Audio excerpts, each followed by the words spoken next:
పంతం చూపించాడు భయ్య. ఇంగ్లాండ్ అంతా మనలాగా ఆడిండు. పిజ్జా కొట్టుడు కొట్టిండని చెప్పాలి.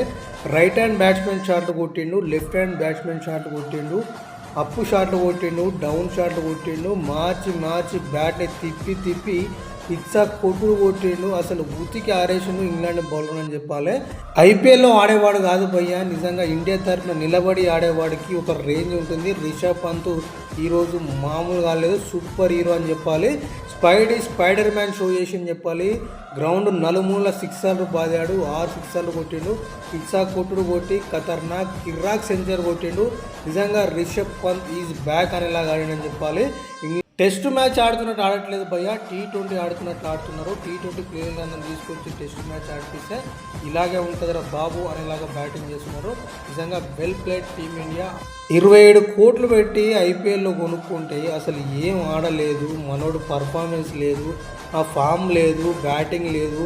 అసలు ఎలారా నాయన టెస్ట్కి మనల్ని సెలెక్ట్ చేశారు. లాస్ట్లో ఒక సెంచరీ చేసిండు ఐపీఎల్లో, దాన్ని బేస్ చేసుకొని చేశారు. అసలు ఆడతాడా లేడా? సీనియర్ మోస్ట్ రోహిత్ శర్మ, కోహ్లీ అందరూ రిటైర్ అయిపోయారు. మరి ఎట్లా టెస్ట్ క్రికెట్ బతికేది? ఇండియన్ టెస్ట్ క్రికెట్ టీం ఎలా నిలబడి ఇంగ్లాండ్లో ఎలా కొడతారు అని అందరికీ సందిగ్ధం ఉన్న సమయంలో ఇచ్చి పడేసిరు, దంచి కొట్టిరు పొరగాలని చెప్పాలి. అసలు గిల్ ఖతర్నాక్ సూపర్ సెంచరీ చేసిండు. అండ్ నెక్స్ట్ పంత్ మాత్రం ఈరోజు రెచ్చిపోయి ఎక్సలెంట్ సెంచరీ అని చెప్పొచ్చు. అండ్ యశస్వి జైస్వాల్ భయ్య నిజంగా ఒక వాల్ లాగా నిలబడి బ్యాటింగ్ చేసిండు. మొత్తానికి కుర్రకారు మాత్రం బేజార్ చేసారు ఇంగ్లాండ్ టీం అని చెప్పాలి. నిజంగా ఇంగ్లాండ్ గడ్డ మీద ఇంగ్లాండ్ బౌలర్ను కొట్టాలంటే నిజంగా అదొక గట్స్ ఉండాలని చెప్పొచ్చు. అలాంటి యువతరమైన మన క్రికెటర్లు మాత్రం రెచ్చిపోయారు. టెస్టులో దుమ్ము రేపి దంచు కొట్టారు. 3 సెంచరీలు చేసారు ఒకే టెస్ట్ మ్యాచ్లో. అసలు సూపర్ అని చెప్పాలి. యశస్వి జైస్వాల్ మాత్రం వేరే లెవెల్లో ఫస్ట్ ఓపెనర్గా వచ్చి ఖతర్నాక్గా నిలబడి జైస్వాల్ ఒక వాల్ లాగా నిలబడి సెంచరీ కొట్టాడు. నెక్స్ట్ కెప్టెన్ అయిన మన శుభ్మన్ గిల్ మాత్రం అసలు శుభమన్ లెక్క శుభం అనేలాగా ఆడిండు. అసలు శుభారంభం వేరే లెవెల్లో ఉంది. మనోడి టెస్ట్ కెప్టెన్సీ ఖతర్నాక్ ఉందని చెప్పాలి. అసలు గిల్లు మాత్రం బ్యాట్ తోటి గల్లు మన్నాడు. అసలు ఖతర్నాక్ ఆడిందని చెప్పాలి. అండ్ నెక్స్ట్ వచ్చిన పంత్ మాత్రం పంతం ఎలా ఉందో చూపించాడు.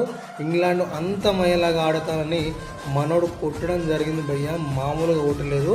సిక్సర్ల మోత మోగించిండు, బౌండరీలు మాత్రం బాధి పడేసిందని చెప్పాలి. సింగిల్ హ్యాండ్ సిక్సర్లు కొట్టిండు, ఎక్సలెంట్ అని చెప్పొచ్చు. ఖతర్నాక్ బ్యాటింగ్ చేసిండు. అసలు రిషబ్ పంత్ మాత్రం ఈరోజు హీరో అని చెప్పాలి. స్పైడీ షో మాత్రం వేరే లెవెల్లో ఉంది. ఎక్సలెంట్ బ్యాటింగ్ తోటి ఇంగ్లాండ్కి సుక్కలు చూపించారు భయ్య. యువతరం బ్యాటింగ్ మాత్రం ఎక్సలెంట్ చేసారని చెప్పాలి. టెస్టుల్లో కసిగా ఆడిరు, పూసి పడేసారు ఇంగ్లాండ్ని, మామూలుగా లేదు.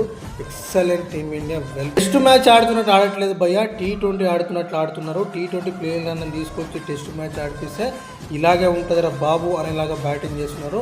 నిజంగా well played team India. All the best and thank you very much. మన ఛానల్ చూస్తూనే ఉండండి, లైక్ చేయండి, షేర్ చేయండి, సబ్స్క్రైబ్ చేయండి.